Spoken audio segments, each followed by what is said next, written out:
Hello there. I have a really big question for you, not a small question, and I am genuinely curious to see what your answers are on this, so feel free to leave a comment on this one, because this question is actually the cornerstone of a lot of things that have been making headlines lately, and one of the reasons why it gains traction, because it's a question that might seem deceptively simple to answer, but really isn't. What is art?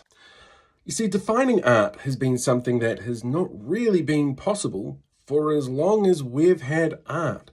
The Oxford Dictionary says it's basically the outcome of creative output, but, well, is this art? This is an AI-generated image. Is it still art? What about something like this from the early 20th century from Marcel Duchamp? This is a urinal on its side. Completely man-made, not made as an artistic endeavor, but put in a gallery and made into art. This sort of question is really difficult to get your head around sometimes. You could argue that the works of Jean-Luc Godard is much more artistic than the stories of Jean-Luc Picard, but they're still creative outputs, so in a way, are they still art? Is one more art than the other?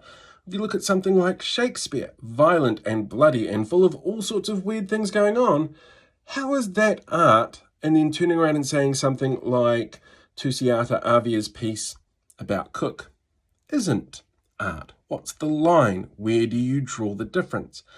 And in a way, this is kind of what the mayor of Invercargill, Nobby Clark, is trying to get at the other day when he was asking about the use of the N-word. He went about it the wrong way, but yeah, it is very much, what is art?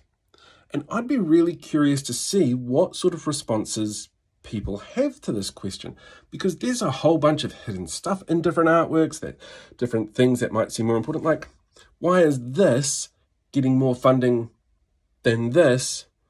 Are they not both in their own way artistic endeavors? What makes one more valuable than the other? It's so confusing. But that confusion is something that you see a lot of right-wing commentators jump on, because it means that you're confused, they're confused, they can poke holes in everything, and they're not going to be technically wrong, but they're certainly going to make you question the narrative. And that's really problematic. So next time somebody turns around to you and says, this poem is not art, it breaks free speech, blah, blah, blah, blah, ask them the question, what is art? How do you define art?